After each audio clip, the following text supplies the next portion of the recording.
So here we go. Hello, everybody. I hope you are doing okay. And this is going to be a very interesting process, and I hope you all enjoy it. So let's get cracking. This is the Saigon Doll logline. In the final chaotic hours of the US exodus from Saigon, a grieving Marine struggles against enemy soldiers, some of whom share his uniform, in order to shepherd an orphan 8-year-old Vietnamese girl to the American embassy. So with that in mind, I'm going to tell you a bit about what Saigon Doll is about, what the story is about. So essentially, Saigon Doll is a war drama. It highlights survival, the justification of war, bravery and integrity, and one of the most important facets that I believe, which is hope and love. And it's a story about a guy called Private Miles Banks, who's a US Marine who's been stationed at the US Embassy in Saigon, who is literally seconds away from taking his own life until a timely twist of fate essentially tests his will to stay alive. That's pretty much what the story is about, Chris. That's critical to me, and we're going to get into the character breakdowns in a minute. We have a little bit more I want to discuss first, but the way you introduce him is very important because you really need to be sucked into this story by identifying quickly without a lot of backdrop to Miles, right? In this story, it's absolutely imperative that whoever plays this part immediately draws you in to their state of mind, and for you to want to have him have this will to continue to live. And you know, there's a very dramatic scene I know at the beginning where he's sitting on the bed with these letters around him, and he's got his gun to his head, and that's, you said, like, he's literally about to take his own life.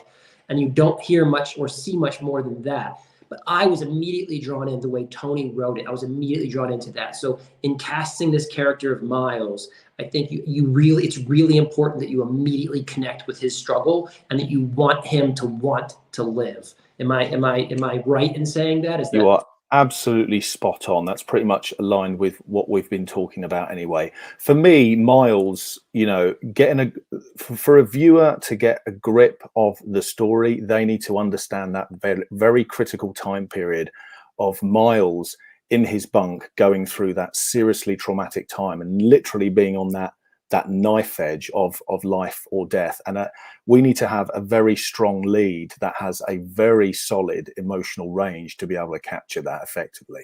But we'll go on to that a little bit later. Well, you stated this in your introduction, sort of about the project. It's really getting beyond from point A to point B.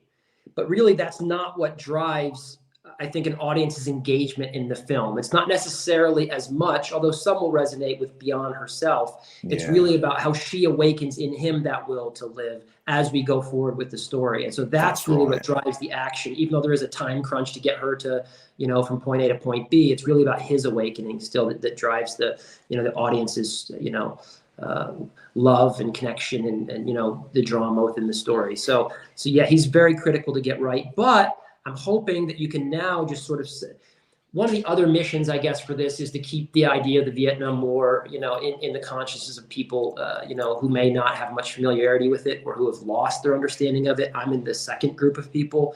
I would love for you to just give me the context of when this takes place and how we got to this point. Like, what is the backdrop of this story within the greater context of the Vietnam War / conflict, or however you want to, you know, go about explaining it. But what is that backdrop?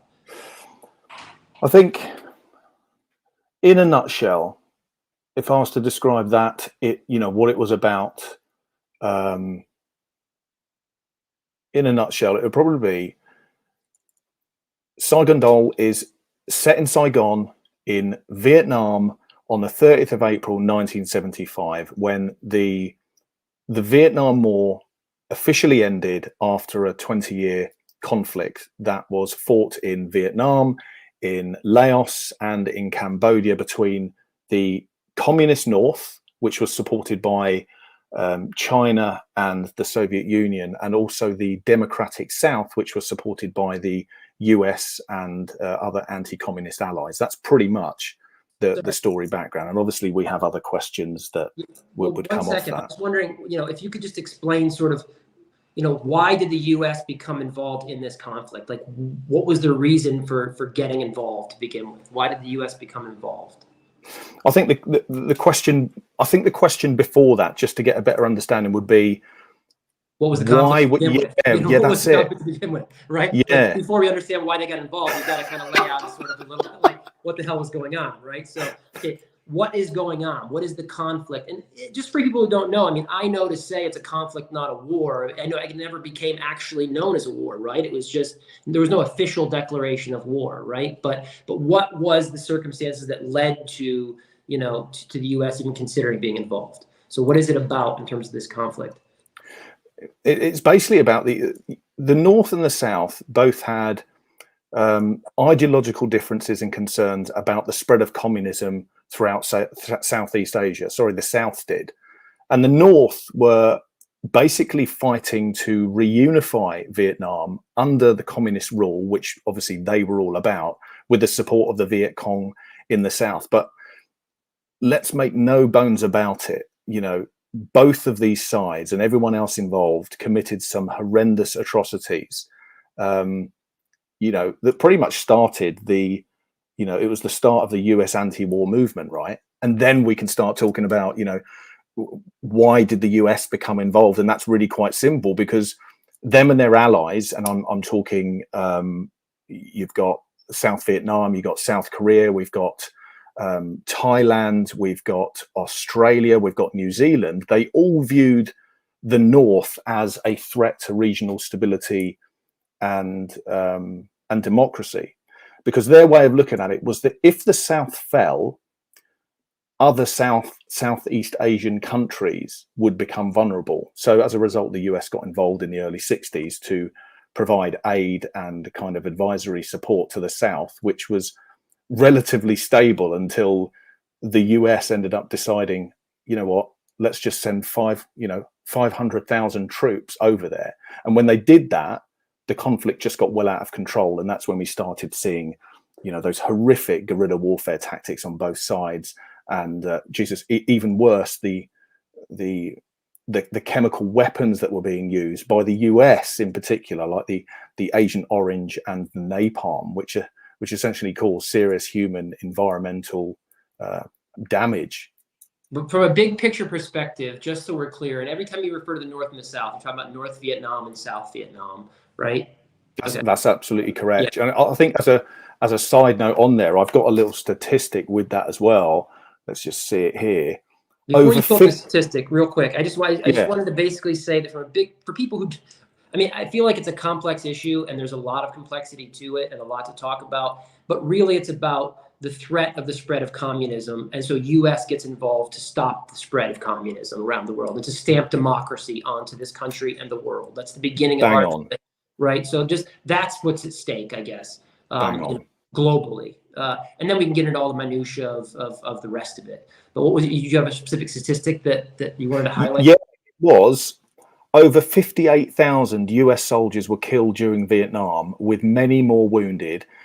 And Christ on a bike, look, a genocidal figure literally of 3 to 4 million Vietnamese, both civilian and military, also lost their lives. You know, the interesting thing about that, though, without it ever being a war, without there even being an official war. But the thing is, there was eventually a peace agreement that was brokered in 1973 between the US and North Vietnam, which essentially saw most of those US troops withdraw 2 years before Saigon fell in 1975, where the North ended up taking over the South to establish that communist government. So to recap, basically, there's this threat of the spread of communism. The U.S. tries to get involved to stop that threat. Just to cut it short a little bit, we weren't successful, right? Like we didn't succeed in that. I mean, whether people want to admit it or they don't want to admit it, for the most part, you know, I guess this was not a mission accomplished moment, right? That's absolutely correct. That's absolutely correct. And so there was a peace agreement at some point, said in 1973. That's right, in 1973. So we were, you know, the US were moving out at that point, but it wasn't until, but the US was still active in Saigon until 1975. But why were they still active until 1975 if it was supposedly over in 1973? Right. two main reasons. You've got because the North and the South kept fighting and essentially accusing each other of violating the terms of the peace agreement, and because the US pledged to support the South to defend themselves against the North and the Viet Cong. And in fact, there's a last reason as well, and that is because, let me think of it, tip of my tongue. Right, it's because the US embassy in Saigon was a diplomatic outpost. So they had that position there to essentially communicate with the South and provide support for US citizens in Vietnam as well, living there. Well, let's try to transition over to a couple things. Let's try to transition over to what we're here for today, which is, casting for Saigon Doll. Yeah, yeah. But I would like to tell a little bit about, I think this may be a good opportunity to continue a discussion just about Vietnam in general and the war in general, as well as the screenplay. Just for a little bit of context, I'm having people still read it and support reading it and saying that they recommend this story. It's part of our process of what we want to accomplish with Interdependent, is finding that audience who's interested in this subject matter. I gave it to my father-in-law already, Jim Smiley, who I think I'll put up on the community tab, his sort of opinion about the script. But he was a Vietnam vet, served exactly, at that time. I know, Dave, so we have that, it's informed a little bit by people who actually were there, and I think that's important that, we're people who weren't there. And I'm not a military person myself, but I know you at least have some military background and military training, and also, combat paramedic. And so I know that, you do have a background in the military. So, there's some credibility, I guess, factor there, although I know you're not old enough to have served in Vietnam yourself. But so we can continue those conversations about if it seems important to do or right to do. But as far as the script and the screenplay and casting for this picture, do you want to just give a little bit of information, just about the casting, the casting process in general, sort of like, across the board? I had a few questions that I wanted to ask you, what exactly should the casting assistants be looking for? What kind of ages are these people? Like we mentioned, you're not old enough to fight the Vietnam War, but how old were these people that were fighting, during that time? Were they young kids? Were they mid-20s? Were there older people serving as the captains? Like what kind of age ranges, are we looking for, in general? Yeah, that's a pretty damn good question, actually. Be a good start to actually answer that. I think to start that answer, it would be that you've got to understand that soldiers were either drafted or conscripted to fight. The average age of a US soldier was around 22 years old. And when we go through the rank structure, we've got corporals were around 25, sergeants were around 25 to 27, I believe. Senior sergeants, like staff sergeants, could have been up to 30, 35, and the captains around 30, unless they had gone through the ranks. And you could see senior captains in positions such as the US Embassy at 40 to 50 years old. Okay. So it's a range, but for the most part, those fighting were quite young, 18 to 22 or something, just being drafted for the first time as kids, basically. That's right. Average age 22. Yeah. Yeah. And then, but for the most part, like 30 is kind of even for Captain Wand, for example, like his age was a little bit older. I think he said like people serving at the embassy. I think in the script he's a little bit older, but that's right. So senior captains would have been around 40 to 50. These would be these old sweats that have served many years in the military, done many campaigns, and they've been put in a position where they can essentially offer strategic insight. Okay. Well, we have these characters, but that's a good overview in terms of the ages. But were there generally women there? Were there at that time in Vietnam, people really just don't know, how times have changed? I guess I'm kind of leading with the question here a little bit, but like, are you going to accept women to self-tape for this? Ordinarily, right, I think this story is loosely based on something that's real. It's a real event, right? So if we want to go by that, and even the modern day armies, women back then in the US Army in the US Marines, in all the military.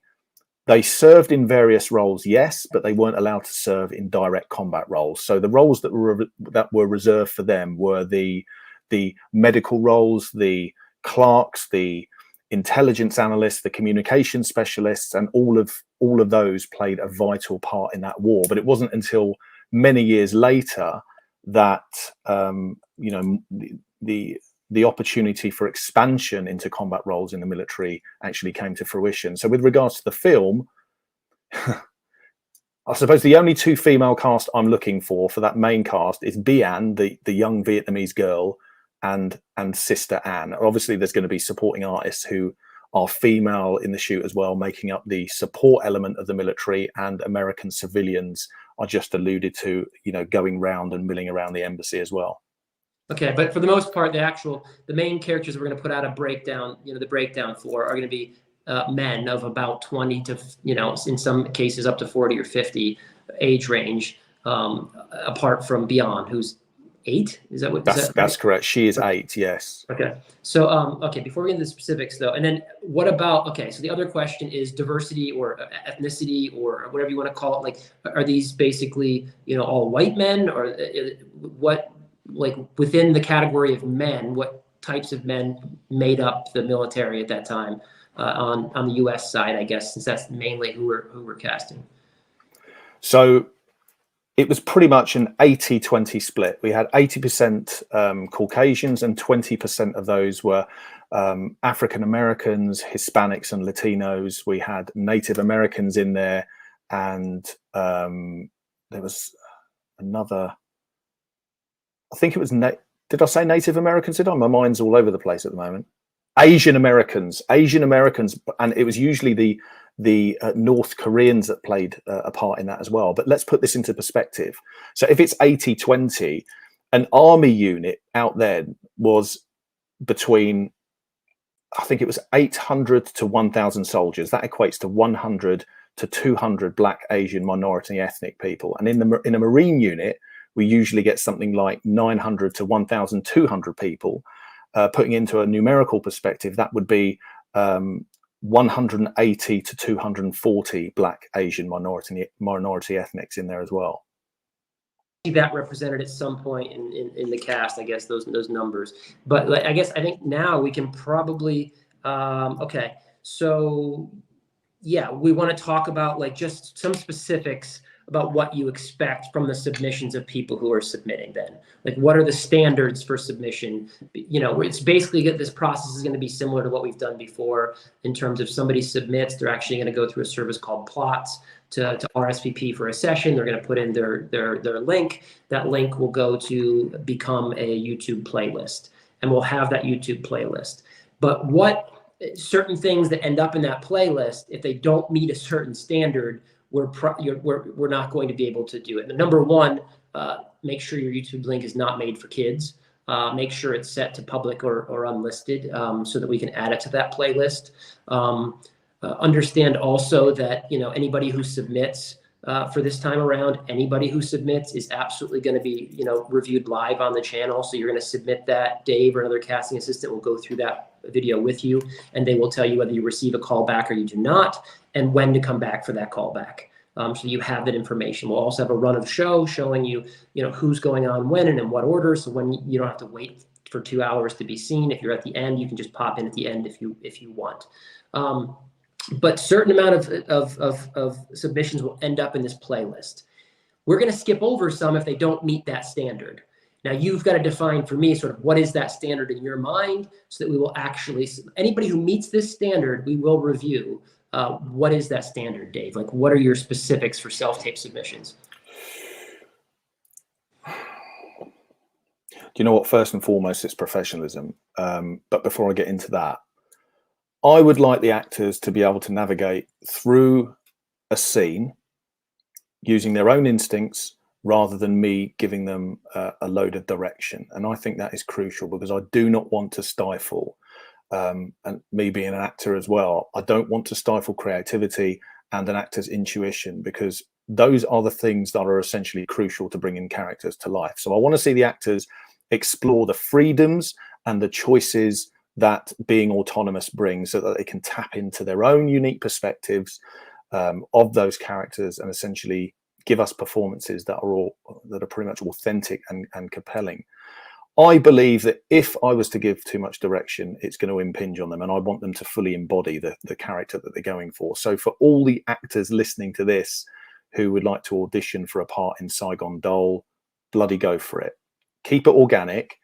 I encourage you to be dynamic in your performances so that you can capture the essence of the character you're going for and create a genuine connection with that viewer. A few things I will say, though, are this. It's going back to that first thing, be professional. That means your self-tape should be no longer than 3 minutes. You need to slate it properly without any nonsense chatter on it at the beginning. Your background needs to be plain or muted. You need to wear a plain top that doesn't clash with your background, because we need to be able to see you. We need to be able to hear you properly.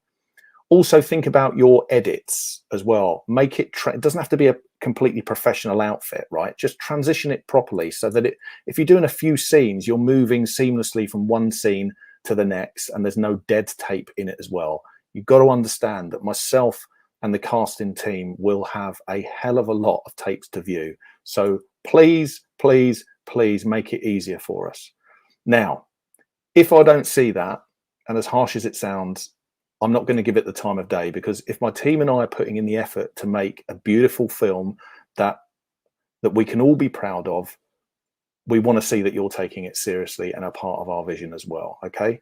Oh, one other thing. Don't worry about looking or dressing like the character you're going for. Keep yourself as yourself, because I'm pretty good at imagining a blank canvas anyway in a character. So just concentrate on the performance. You've got one try, so go for it and impress us, basically. I think the second point. Okay, well, before we go to the second point, this is the tough love section, I guess, of the video. So That's a bit harsh, actually, that, wasn't it?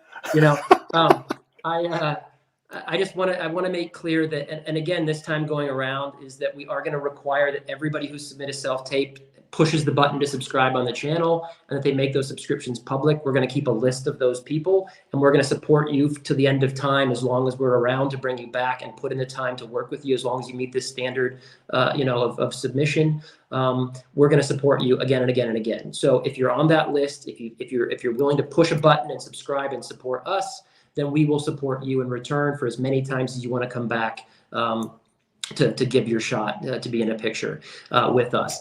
And, that's important to me because it's interdependent. You support us, we support you, and that's why it's interdependent. So we depend on each other to build that community. And it's important to me that you are taking it seriously, because we will sit down and we will spend the time with you, whoever you are, to do that. And so that's my bit that I wanted to get out there, and my rationale for that. And if anybody has any questions, I'm happy to answer, but that's the idea. So what was your number 2 point, Dave? Basically, on the subject of self-tapes, the team are going to be issuing the actors sides for their self-tapes, and that's the same for callbacks too. And the reason for that is that I want to keep it an even playing field, and I want to be able to see each actor's interpretations based on the same scene, so I can essentially analyze them appropriately. So that's the second point, and I've got a third as well. Before the third one, so on yeah, that go point, for it. though, so people will still have access to the full screenplay. So right now it's in the community section. And if you go to youtube.com/interdependent/community, or just select the community tab, you will see all of those projects listed there. You can comment, ask questions. If you need any questions answered, that's the place to go. But eventually, for the self-tapes, all of this thought went out of my head. What were we even talking about? I just totally forgot. That happened to me earlier, mate, honestly. Yeah, what the hell? What the hell? Yeah, all right. Maybe you move on and I'll bring it back. I'll have to interrupt you, but I just totally went blank on that. But anyway, go to the community section. You'll find the information about it. Have any questions answered that you need about about the process. What were you saying? Yeah, the last point is, pay close attention. I want actors, right? We've all come from our acting background. We've all got our processes that we have, but I want you to remember 3 things before you go into a scene. 1, where have I come from? 2, where am I going? 3, what's the first thing I'm going to do when I'm there? Okay. Lastly, enjoy it, relax, don't stress yourself, don't overthink it, and you will do your best work. I'm looking forward to it. That's the next. Okay, so that's the general. That's the specifics about the submissions. Those are the standards. And now I want to go through with the time we have left each character. I want you to talk about, you know, what's in your head for each character, who we're looking for. I want to probe you a little bit with, you know, maybe some celebrity typed examples. Again, people can play against type. With Wheeler, we started out with the lead being a male and it ended up being a female. So clearly things can go in a different direction. But in general, from this point today, I want to get in your head and see, like, have you talked to me about each character, what we're looking for, and then maybe ask you some questions about that to help the people find those people for you. So who's first? Who are we talking about first? Well, we might as well talk about the protagonist, Miles. Okay. So, okay, Miles is just like what I said right at the start. He's a Marine private from Denver, Colorado. He's stationed at the US Embassy in Saigon, where his main role is to protect the workers and their families whilst the US troops are pulling out of northern Vietnam. Now, here's the thing about Miles. He has been through some serious stuff. He spent most of the past year fighting in the jungles of Vietnam and truly experiencing the horrors of war, which weren't about right or wrong. It was just about survival. And speaking from experience, that kind of ordeal can leave a hell of a mark on someone. Okay. So after settling in to his routine at the embassy for a couple of months, Miles receives horrendous news, which is that his baby daughter has died. Now, can you imagine that? I mean, I've got 4 kids. Chris, you've got kids as well.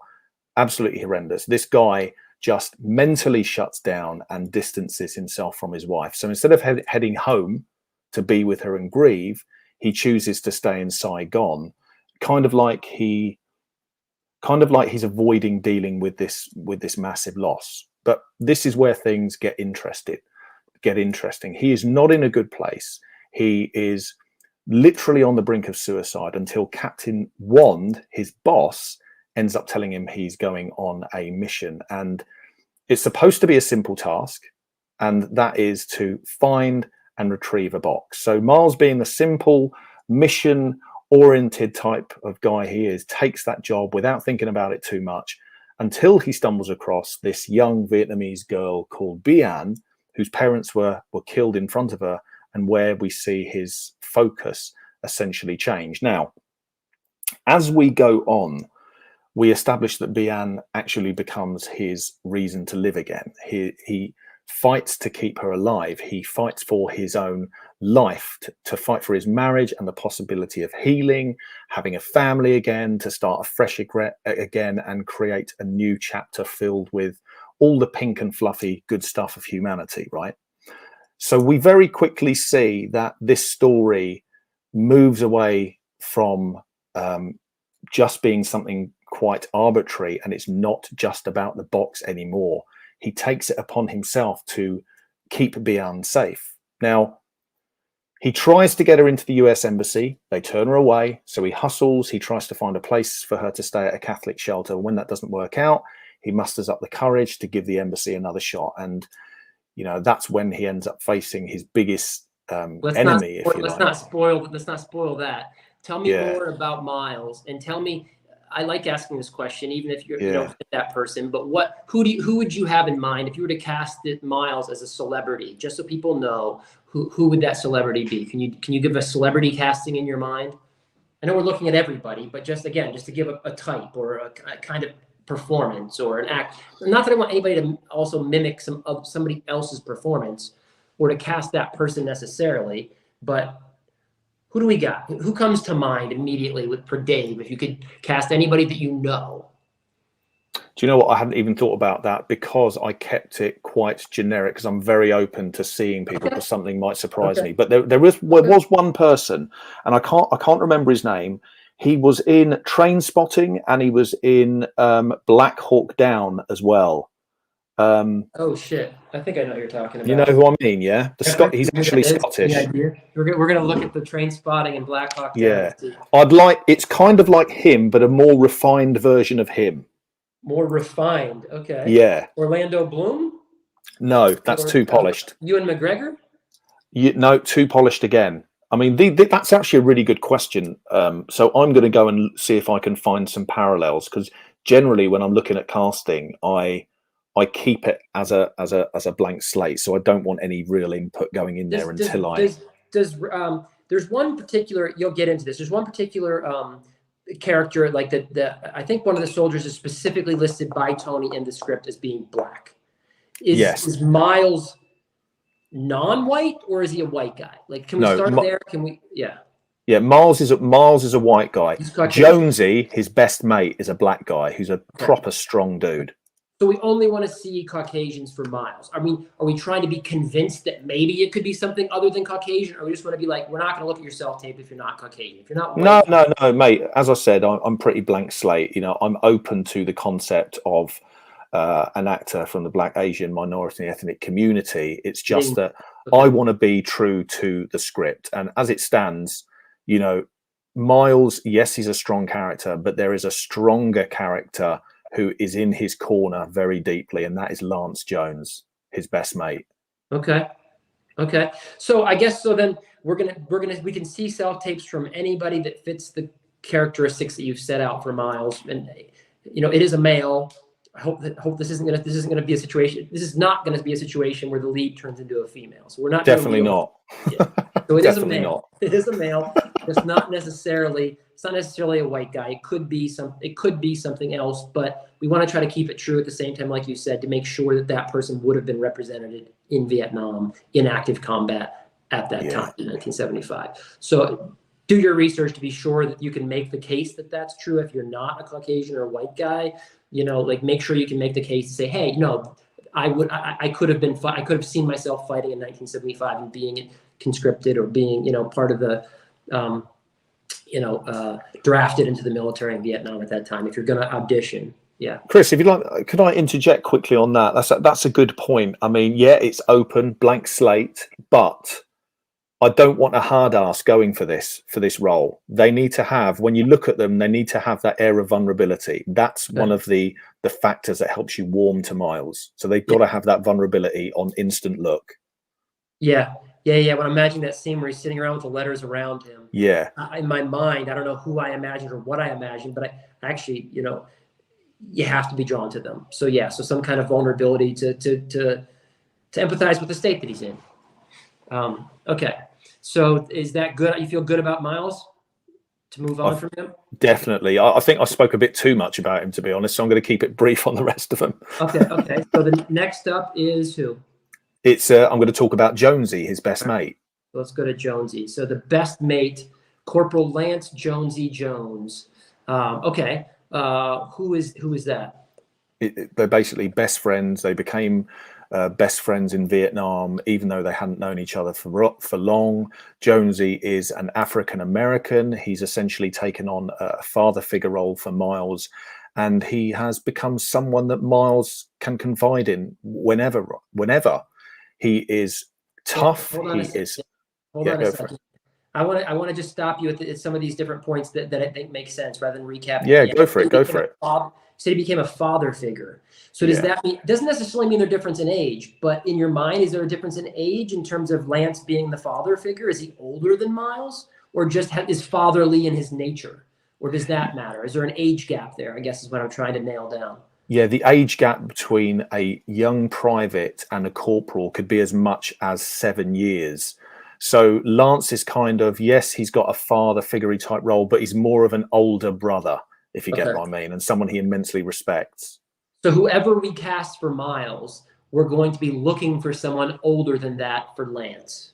Yes, and if they don't have to be necessarily older, they just have to embody someone who has that big brotherly, fatherly vibe to them as well, but is solid and strong as well. Okay. Yeah, no, I get that, because I know somebody they call them old souls or whatever, even from a younger age, but they have to embody that sort of like take on that protectiveness over Miles somehow, like the fatherly big brother kind of persona. Okay, but probably that's easiest expressed as an age gap. The other person's a bit older. That Lance is maybe a bit older as a corporal versus a private.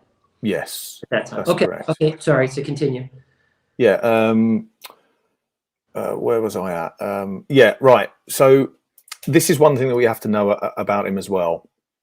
When the embassy evacuation was in its final stages, Jonesy realized that Miles was in trouble, and despite the relative safe haven of the embassy, Jonesy left the embassy to go and try and find Miles and bring him back to safety. Now, with everything going on in the story, Jonesy understood the importance of staying alive, of survival, and suggested that Bian needs to stay in place, and that would be the easiest way of ensuring their survival. But saying that, you know, when Miles decided to take Bian home, Jonesy unwaveringly pretty much said, you know, I will do whatever is necessary to help you out. So he's a solid ally.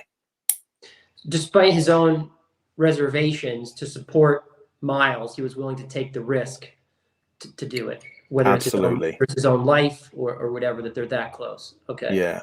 Yeah. So you got to feel that bond between the two of them. So those, you know, that'll be very. That's why that brotherly, fatherly aspect to them is quite an important attribute, because you need to see that. You need to see it and feel it. So when we're looking at the self-tapes, we'll probably be looking for people that work well together, and then doing a lot of that in the callbacks, the actor pairings, bringing together Miles and Lance to see how well they get on. You know, together. Okay, so that's a good duo, good pair. All right, are you good on him? Are you good on Lance? Yeah, I'm good on him. Yeah, there's the next one I've got is Captain Wand. Now, I can do a brief paragraph, but I've written a spiel on him because I feel it's more important. Okay, I get this out. So, Captain Wand is not the main character, but he plays a crucial role in the story, and I'll pretty much tell you why. Because he's got a dual purpose. On one hand, he is the primary antagonist, which keeps those underlying conflicts alive and kicking. And at the same time, much like the box that he orders Miles to retrieve, he's like a MacGuffin in a story. He's that fundamental link that essentially propels that story forward and keeps it going so that the protagonist can achieve their objective at the end, right? So Captain Wand is the Marine officer in charge of the military detail designated to protect the embassy in Saigon as the Vietnam War is coming to an end. We don't even know his first name. He probably lost sight of it years ago, and I doubt anyone else knows it either. And even if they did, they probably wouldn't dare call him by it anyway. That is just the vibe he gives off. This guy is smart and he's calculating. For example, he somehow manages to run a smuggling operation without anyone catching on. He is tough. He is battle hardened, and you can bet your bottom dollar he's not afraid to order someone's death or kill them himself. And you know what else? He has this sense of entitlement, like the world owes him a favor way more than what a regular military pension could ever provide him. That's the type of guy we're dealing with. So Captain Wand may not have the spotlight, essentially, but he's a force to be reckoned with because he adds that extra layer of tension and conflict to keep things interesting. And I think that without him, the story wouldn't even have that extra push that it needs to allow Miles to reach those objectives and keep us hooked. Well, what I like about this is, and I really want to, I'm going to definitely put out Jim, my father-in-law Jim's impression of the story, because he can testify firsthand that these characters absolutely existed in real life. You had extreme examples of evil, and you had extreme examples of people trying to be good and do the right thing together in the same place. And I think they're embodied by, I think the good, the just, the right, the morality of us and those that were there is represented by Miles. And I think that evil, that, like amoral or immoral, or that, morally, bankrupt persona is represented by Captain Wand. How he's there to profit for himself, benefit himself, like you said, order anybody to be killed. I mean, it is really good versus evil with both the same uniforms on, right? I mean, absolutely. So Captain Wand is that guy. He's that guy. All right, so you good on him? You want to move on then? Yeah, I'm good on him. I'm good on him. Unless you got any questions. Do you have anybody in your mind? If it were a celebrity, can you give us a celebrity for that? I like to keep asking that question so people can have something in their minds. Again, and we're going to repeat that any of these could potentially be other races other than just Caucasian, white, guys, but we have to have a strong justification for doing that. However, from essence, from personality, just from type, do you have somebody you would cast as a celebrity? You haven't thought about that one either, or leave it open? Yeah, leave that one open. Okay, okay. Yeah, I've got an idea, but I don't want to articulate that one But it's just written yet. about, it's written to be what age though? Right now, as is, the way Tony has it, it's about what age? So in real time, if we're looking at Vietnam, a senior captain would be 40 to 50 years old.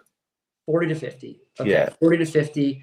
You know, to any Gone height up through the ranks, or any height or build, or is he a big guy that's physically imposing, or does it need to be, or is it just his, you know? he needs to have an obvious presence. He needs to be, I would say, between 5'8" and 6 foot, but he needs to be imposing. I'm not saying he needs to be a bodybuilder, okay, because that was pretty much non-existent back in those days in the Vietnam military era. I'm saying someone who is sturdy. That's how I'd articulate it. A sturdy individual. 5'8" to 6 foot, imposing, sturdy individual. Yes. Okay, so if you fit that, then you can be, you know, audition for Captain Wand. Okay, next. We have got Bien. Okay, and this is you've mentioned her before, but it's a girl. And that is the young girl from South Vietnam. 8 years old? She's 8 years old. So I reckon we can go between 8 and 12 years old. But I think if we keep it younger, we'll resonate with that person a little bit more, with that character. But we're in the realm of child actors now, so that's a whole can of worms that we have to open. Yeah, it is. Yeah, but we're going to go there because it's essential to the script. She's the reason for Miles' resurrection. Yeah. So okay, so beyond, and she's obviously Vietnamese, 8 years old. I mean, you even have you generated a Mid-Journey image, and that's not a real person, right? Like, you just described it, and it came up with those two people and made up a Beyond character. Yeah, but make no bones about it. This wasn't just me having one go at it. This was, like, with all those things, like the storyboarding that I've done, that is hours of work. And the thing is with Mid-Journey, it doesn't remember what you've done previously, so you got to start from scratch again. That's annoying. Yes. Yeah.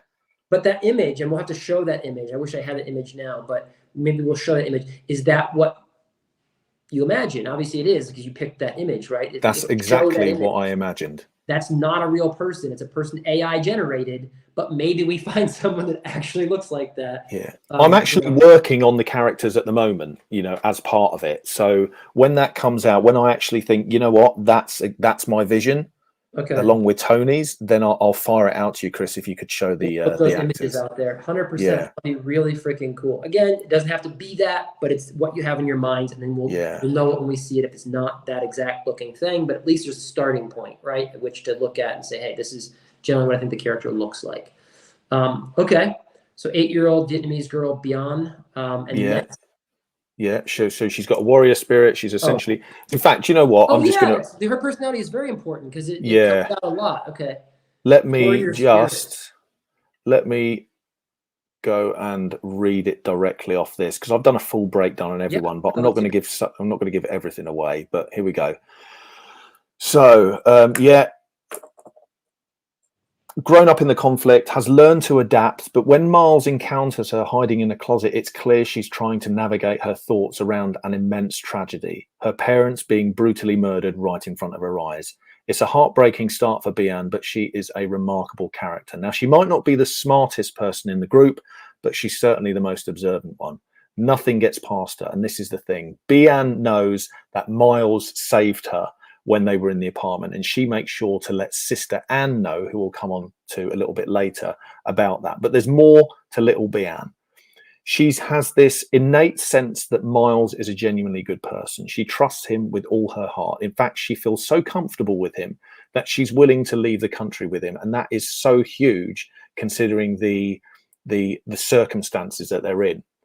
Now, Bian might be a young girl, but she's not a helpless and passive character in this story. That's a fundamental. She is not a victim. She's one tough cookie. She's been through a hell of a lot, and that strength needs to shine through, basically. So we need a little lady who can hold her own. That's a characteristic trait. And when I say that, look at, if for the people who read this script, look at what she did to that Jam character in the bar. She knows how to protect herself when it really counts. And, you know, Christ, she even stepped in between that northern Vietnamese army's rifle and Miles to save his life. Now that takes some serious guts. So for the actors going for it, or anyone that knows an actor that can go for this, do not underestimate Bian. She's a trooper through and through. She's resilient, she's courageous, and she's definitely not a victim. To ask of an 8-year-old girl, but I've seen it. I've seen. Yeah, I mean, you know, yes, it says 8 years old, but I think if we have a 12, 13-year-old who looks a bit younger, that has a bit more emotional, you know the score anyway, mate. So no, that's right, but it's important to say, you know, they don't have to be 8, you know, like any of these characters, but that's how old they are in the script. Okay, that's cool. Who's next? We have, and how many are left? How many more characters are there? So we've got 1 minute. About 5. We've got 1, 2, 3, 4, 5. Yeah, we've got 5, mate. Red, Smitty and Jam, Gold, Sister Ann, and then I think that's it. Okay, yeah. That's right, yeah. Okay, so Red, I guess. We've got Red, so Steve Redknapp. So he's a bit of a fascinating character for me, because he's not a typical hero or a villain, but rather a clever soldier who understands the nature of war, both from a political standpoint and for his own benefit. And it's quite interesting to see how he doesn't hesitate to take advantage of the situation. Like when he and Mars were instructed by the captain to leave the embassy and find the box. But what I like about Red is his intelligence and reliability. He's a trusted member of this smuggling operation led by the captain. And even though Miles isn't officially part of that operation, Red recognizes Miles's intelligence and selects him to be part of that group to achieve that objective. Well, yeah, I mean, he chooses. He's the one that's sent out to do it, right? He's the one that initially sent out. Yes, that's correct. Yes. Yeah, and he's allowed to pick one person to go with him. Yeah. So initially, you know, the captain said, "Oh, what about, you know, Smitty and Jam?" He's like, no. He's too screwed up to basically be doing this. We need somebody else. He's like, no. I need Miles, right? That's right, because he's got that. He's basically has a cognitive approach to everything that he is part of. But Smitty and Jam, you know, as I go on to, they're like a couple of hyenas. But so. Despite him being in a crazy emotional state, which Corporal Steve Redknapp knows about, he still wants Miles there. So he must be so good that he's like, I'll take him with me over anybody else. Yeah, and this is the thing about, you know, going quickly back to Miles again. Yes, he's going through some immense emotional turmoil, but the thing that is keeping him together is his duty in the military. Okay, so he's not completely unhinged. He can still be relied upon. And this shows by Corporal Steve Redknapp still choosing him, because his duty is going to supersede his own emotional state, and that's part of maybe what keeps him alive at all to begin with, right? I mean that he hasn't killed himself because he still feels a sense of duty. You know. Okay, so anything else about Red? No, that's pretty much it. You don't got any celebrities for me on that one? You're not going to give me any of those for any of these? Any person you have in mind for a type? No, just to embody the personality, or like even to embody just the kind of a character we're talking about here. Like, what do you want to be embodied? Right, I'll tell you. Right, picture Brad Pitt, but in his younger days. That personality in his movie, that kind of fight clubby personality mixed with a bit of the Edward Norton in there as well. It's that type of character. Okay, now we're gonna get Edward Norton, Brad Pitt lookalikes, but that's cool. You know? No, but that's good. I get that, and the essence of them too. I get that, the mix of those two characters from Fight Club. You know. I know. Do you know what? As I said before, I want to keep it blank, but when I do go through these characters in my head, I do have a rough way that they look, but I can't articulate it as effectively right now. It's when I sit down and actually think about it, then I can come up with something. Okay. But my best way of that is, you know, a picture paints 1,000 words. So when I get that all done with Midjourney, with all the descriptions I'm going to be putting in and the lenses and the shot that I need, I will bring that out, and then people will look at it and just go, ah. And in addition to a video breakdown, I think we'll also, Liana, we'll make up a written description, and we can include those names if any come to you, you know, as examples. You know, written character breakdown as well. Okay, cool. Who's next? We have got Smitty and Jam. I'll read this one as well because I've just broken these ones down. So I kind of liken this duo to a pair of hyenas because Smitty and Jam are inseparable friends, but each has their own unique qualities and a clear personal goal. But their ultimate priority is to do what's best for themselves, even if it means turning against each other. So let's go into their individual traits. First up, we have Smitty. He's the self-proclaimed leader who loves the sound of his own voice.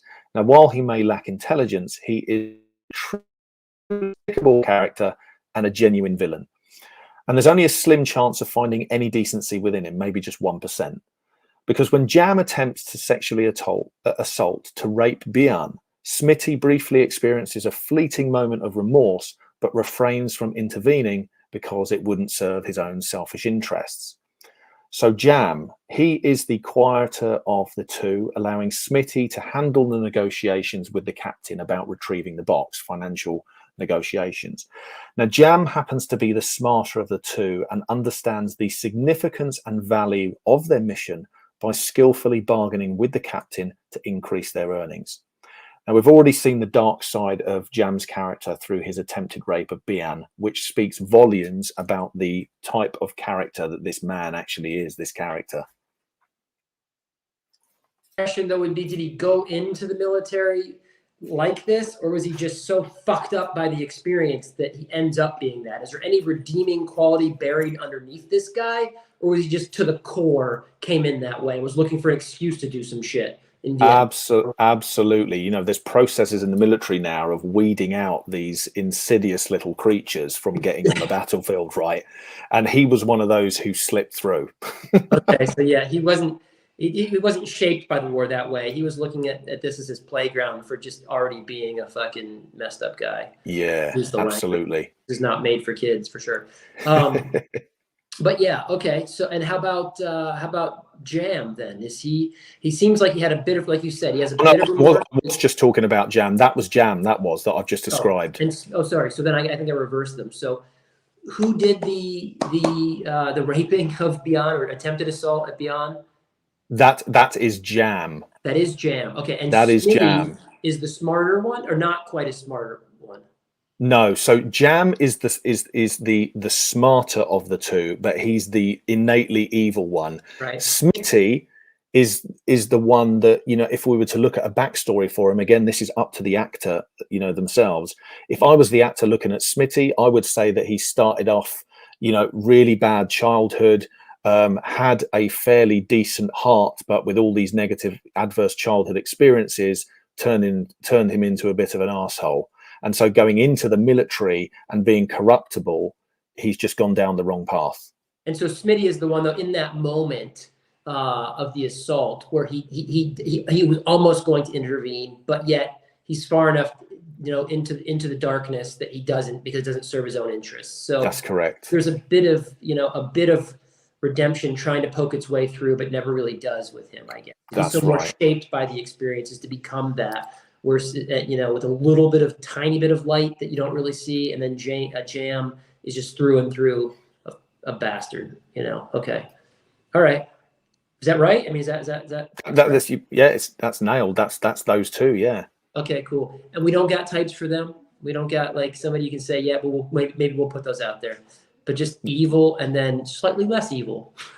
Yeah, because you know why I don't really think about the characters and what they look like first is because there'll always be the way an actor portrays a character that will completely surprise you, take you by surprise, and you'll think, holy shit, I didn't even look or consider that angle, and they've done a great job. So I don't really think about what they look like. I just go by how they're feeling and then just watch it and see what happens with it.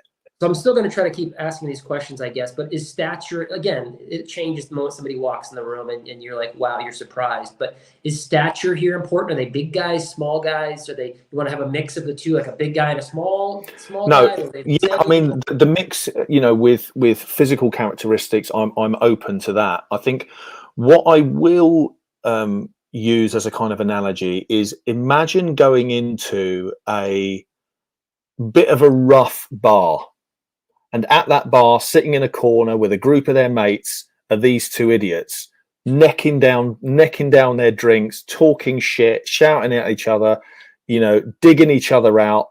That's the kind of obnoxious idiots we're dealing with. Okay, I think that paints a pretty good picture. Yeah. Okay, cool. Next, We have, yep, yeah, we've got Sergeant Chris Gold. Sergeant Chris Gold. Okay, how does he factor into all this? So he's a dedicated military professional. He takes immense pride in his job and his significance in the armed forces in itself. Now, even though his appearance in the story is brief, we get to grips with his character pretty damn quickly, because I believe this character is to be of the most importance in this movie, because he essentially articulates the movie's overarching theme in a single sentence. And that is when he speaks to Miles about Miles returning, you know, asking, why do I have to return a Jeep back to the compound? And he says, Private, it's about pride and honor. Sometimes that's all we've got. And that to me is about pretty much the whole film. So yes, this is like a cameo role. It's kind of like a Dexter Fletcher type character. This is one that I've thought about. But yeah, someone that he immensely respects as well. I want to repeat that a little bit because I remember that scene myself, and say that this is all, they're supposed to be the last chopper out of Saigon. So for whatever reason, and can you briefly tell me what is the reason that all of a sudden now we instantly have to get out, despite that the war ended in 73? This is now, you know, April of 75. Why all of a sudden is there's this very tiny time window to leave with the last chopper out? What happened there? Because the North Vietnam basically said, we are coming into the South. We are smashing already and crumbling the South's defenses, and we are coming into the city to establish communist rule. And if you're not out, stand by. Okay, so that gives us the time frame, and we got to get the last chopper out. And even in those circumstances, and the Sergeant Chris Gold knows this, right? He knows everybody's leaving, and all these vehicles are basically going to be left for destruction, or, you know, to be stolen, or we're leaving them behind, right? Like, he knows this, yes. right? Okay, he knows this, and he's borrowing a vehicle to leave the compound, and he stops to make it clear to them that they better bring it back, washed, exactly it, clean, and in good shape. It's a moment of disbelief as well when you read the script. You're like, what on earth is this guy on? But you get it when he says that line. It's like, okay, I don't care that we're gonna leave it to be destroyed. It's for its own honor, for its own sake, for the values at stake. Do it regardless. Yes, I love that. Okay, so that's that guy. Anything else you want to say about him? No, that's pretty much it. Okay. I'm open to whatever on that one. He needs to embody that. He needs to embody a sergeant's confidence, like he's been in the game a long time, that he knows the score, he knows his troops. He's the motor pool guy anyway. He knows his way around a vehicle, and he doesn't suffer fools gladly, but he's a very amiable character. Okay. Assertive and amiable. Okay, and the last character we have is one of two females in this one. I don't feel bad about that because we have Maul that's female-led, Wheeler that's now female-led, and Lucky 13 that is pretty much all female cast. So I have no qualms with this being basically males. But we do have a second female in Sister Anne, correct? That's our last person to introduce today? That's correct, and I've written her breakdown today, so let me just read that off that. So Sister Anne is in my view, a beautiful character who's ultimately dedicated herself and her life to protecting and nurturing vulnerable individuals, particularly children. And the mission that she established from grassroots essentially symbolizes the freedoms that some South Vietnamese lost due to their association with the previous regime or opposition to the North, such as political and press freedom, freedom of expression, financial autonomy, and in her case, religious freedoms as well, which faced immense restrictions after the North took over the South.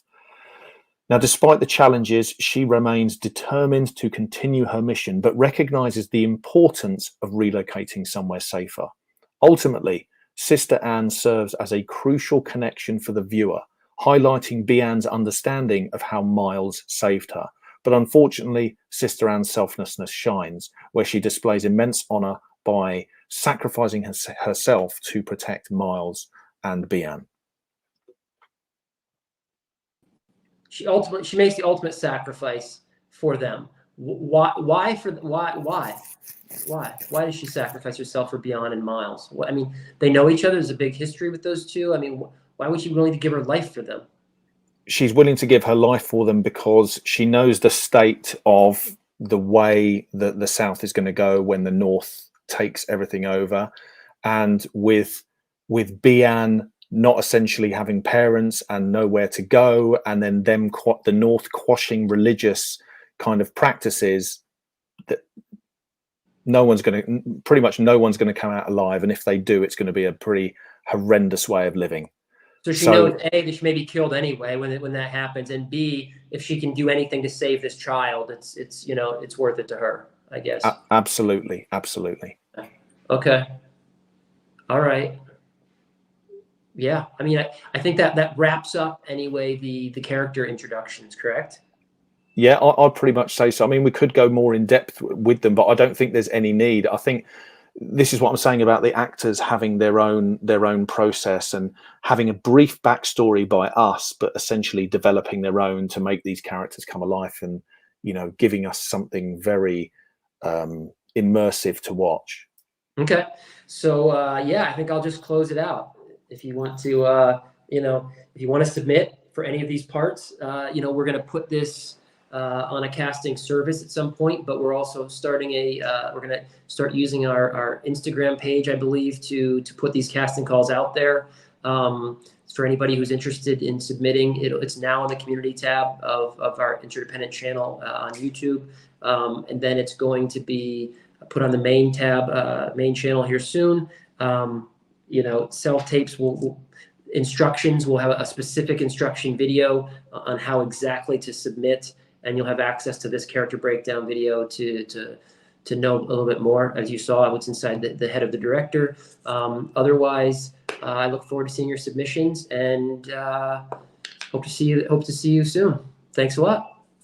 And that's it. Goodbye. Thank you, Dave. Thank you, Dave.